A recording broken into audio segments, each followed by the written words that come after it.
A nation of contrasts, that is the story of South Africa on the global stage today. As it prepares to host the G20, the country is caught between two powerful narratives.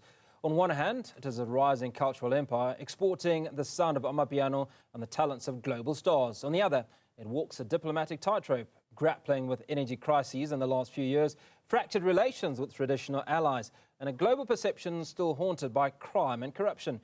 New research reveals the world is more willing to invest here, yet hesitant to visit. And for the first time, South Africans view China more favourably than the United States.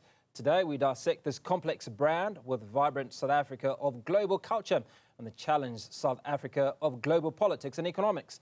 I'm joined by Brand South Africa CEO Neville Matjie. Neville, I appreciate your time. Now, has South Africa's non-aligned foreign policy strengthened our global position, or has it cost us crucial Western trade and investment? Good morning and good morning to the viewers. Thank you for having me. Look, South Africa has earned its voice in international mediation and our human rights because of our own history. We come from a past which is really dark, where dialogue and constitutionalism were oppressed. So when South Africa steps into the mediation role, whether it's the Great Lakes region, Sudan, or Gaza, or any other region, we do so with a deep understanding that what is inclusive negotiations and political compromise can really achieve a lot. Our role is always to promote peaceful solutions, not to impose them. And that approach has given us global legitimacy through our peers and through our partners. Human rights remains, of course, the backbone of our international posture as South Africa. Our constitution is renowned for being the most progressive worldwide, whether through the AU, the UN, or ICJ system, or any other platform. Multilateralism has always been the primary focus of our country. So we consistently advocate for equality, dignity, and the rule of law. And it really stems from where we come from as a destination. Of course, foreign policy is never simple. We operate in a world where geopolitics pressures are real, and sometimes our position attracts some level of scrutiny. But what remains consistent is South Africa's commitment to dialogue, justice, and human-centered governance. Our track record speaks for itself. We show where we come from and the scars that we bear, and how we've continued to heal those scars is really how we portray ourselves globally. And as global conflicts intensify, our experience in becoming a more valuable partner in community mediation and country mediation really resonates with our partners. Neville, you spoke a moment ago about human rights and how it's the backbone of the South African Constitution. Now, Donald Trump, President of the United States, has accused the South African government of persecuting, or certainly South Africans of persecuting the Afrikaner farmer in particular, and allow them space in the United States. So my question is, who determines the narrative that is sold to the world, if you will? Because we know the real truth, but there is a narrative that is being peddled. Yeah, so South Africa has always remained quite clear in its position in terms of the narrative that has been growing. Unfortunately, has been propelled by a small group of individuals or entities that have propelled that messaging. However, I must say, in the last few months, I've been participating in a number of international programs, some led by our president, others led by our Minister of Trade, Industry and Competition in the ASEAN region, in Europe, in the Gulf. And let me tell you, South Africa remains resolute. Everyone knows the real truth about our country. They know that they know the difference between fake news and the real truth. I'm yet to meet individuals that do not want to visit South Africa. You would have seen most recently the tourist numbers have increased, and government has spoken. Minister Nchavini spoke quite empty about it on Thursday. And that in itself signifies that no one is being deterred from visiting South Africa. That increase in tourism, including from the Americas, both the North and the South, is a clear indication of that South Africa remains and everyone believes the real truth rather than the fake news. So let's talk truth, right? Let's talk about the issues that bedevil South Africa, and one of those issues is crime. Now, we've learned that the world is more willing to invest but hesitant to visit. What does it say about how South Africa is truly perceived globally when it comes to those issues like crime? In fact, because you are so well traveled and are attending many of these conferences, what is the most common question, Neville, that you are asked about South Africa by some of the people that you meet? We don't mully around the issue of crime in South Africa, and all we do is, of course, express the reality that exists around crime. But crime, of course, does not just affect South Africa; it affects many countries all over the world, and it's a clear fact. That's a critical issue, and I believe that government's response, especially through what we've seen now, the Madlanga Commission, is a sign that it is being taken very seriously at the highest level. The Commission of Inquiry, of course, into criminality, political interference, etc., chaired by Justice Madlanga, was established by the President himself precisely to investigate deeply troubling issues. One of the biggest strengths of this process is its mandate. Doesn't just look at petty corruption, but the structural networks, criminality, etc. And the mere fact that it is a public platform signifies that South Africa is not sweeping issues around such an important one under the carpet. There's actually quite a few concrete steps that government is taking and to showcase and the curbing of crime and of course within the country. These reforms, as I've indicated to you now, really show that government is not just relying on the commission only. There's other reforms where government is actually putting money on the table by combining prevention through community policing forums and structures, and using technology in terms of crime detection, AI analytics, drones, etc., special units that are being set up that Minister Kubai has also mentioned and indicated, strengthening institutions in order to deal with the crime and anti-corruption, and involving communities. I mean, those are clear indications and clear signs that government is actually taking crime seriously.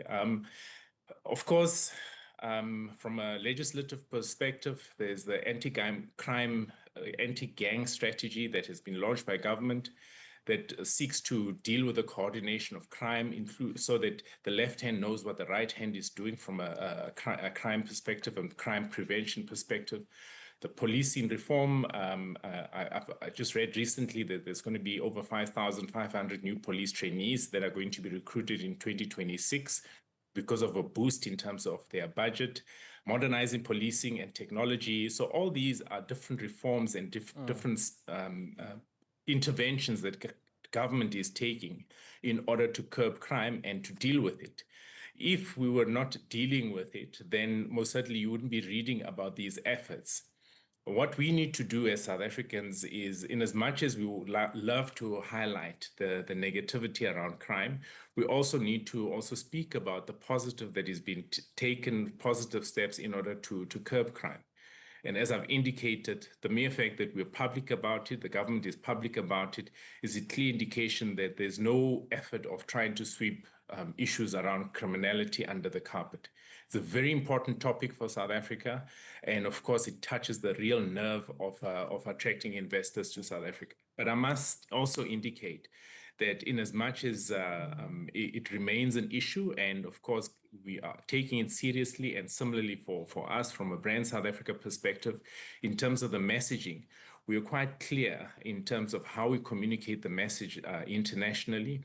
We're working with our Global South Africans Network, our diaspora in different markets, who are also assisting us in amplification of the correct truth and the real message about the efforts that are taken, as well as friends of South Africa in different markets, whether they're in the US, in China, or in Europe, in the Middle East, etc. So they all are also assisting us to amplify the messaging around it. It is an important point, and we don't take it lightly.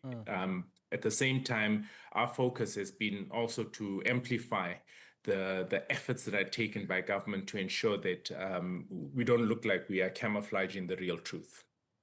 Now, Neville, can Amapiano, because it's become a hit, if you will, across the planet, our global stars. We talk about Trevor Noah and the impact he's made, Tyler being the youngest African artist in history to win a Grammy Award. Can they genuinely be leveraged for economic and diplomatic gain, or is it just a cultural silver lining? You know, we from a reputation management perspective, we recognize those efforts as soft power, similarly to when the Springboks win the World Cup or a big game, or Bafana now having made it for AFCON and going through to the World Cup next year.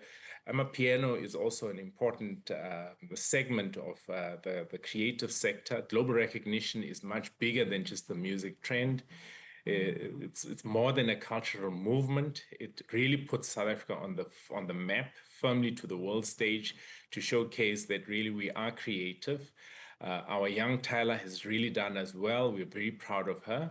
And when you hear Amapiano being played in London or in Lagos or in New York or Tokyo, for that matter, it signifies that really South Africa is shaping the global pop culture and not just participating in it. So that influence really matters, because it shows the world the credibility, the innovation, and the talent coming from our own townships, from our youth, who are really revolutionizing the space. The international rise of Amapiano is also an important economic door, global tours, streaming numbers that we're seeing, global partnerships, fashion connection, dance challenges, all these associated with Amapiano is a big positive for us, and we literally leverage off that as Brand South Africa to also amplify the messaging about South Africans. South Africans are, when you're talking about Ubuntu as the core of our South African nation, over and above that, we are also the most friendliest nation.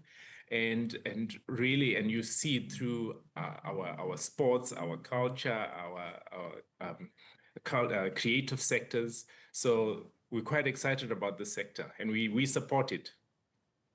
Neville, my final question, we've talked about so much perception of foreigners of South Africa, but in a few days' time, the world will descend on South Africa as the G20 Summit kicks into life.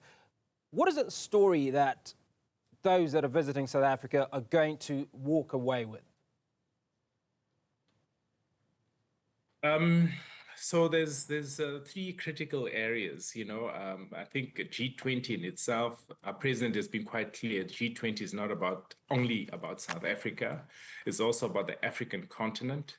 So the first point is really to showcase Africa at its best, in terms of the ability to attract investments, the ability to host such an event. Being the first time on the African continent really creates a great opportunity for us to showcase what the continent can do. Of course, as South Africa being the leading economy on the continent, and of course being the most developed, we're able to also give an indication to investors that they can come and partner with our local companies and really ensure that they can expand their own return on investment, not only in other markets, but within South Africa. The second part, of course, is just general visitors. They get to understand that South Africa and the continent itself are critical markets that they can also use to come and visit. I was traveling in an aircraft with a dad who was bringing one of his daughters to a university, in Cape Town.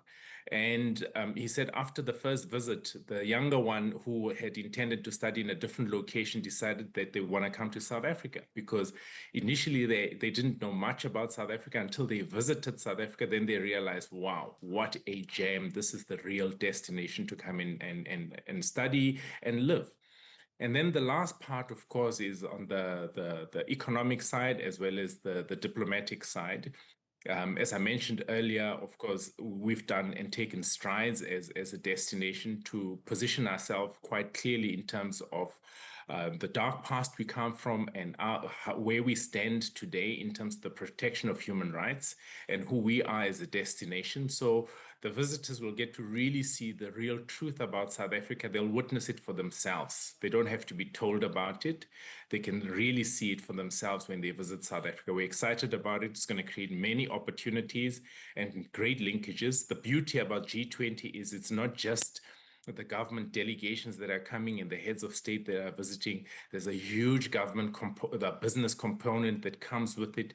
There's a huge social side that comes with it. So this week will be B20 running, G20 running. Last week was T20, and all the letters ending with a 20 that we've seen in the last few months are all culminating to the next 2 weeks. So a very important time for us as South Africa.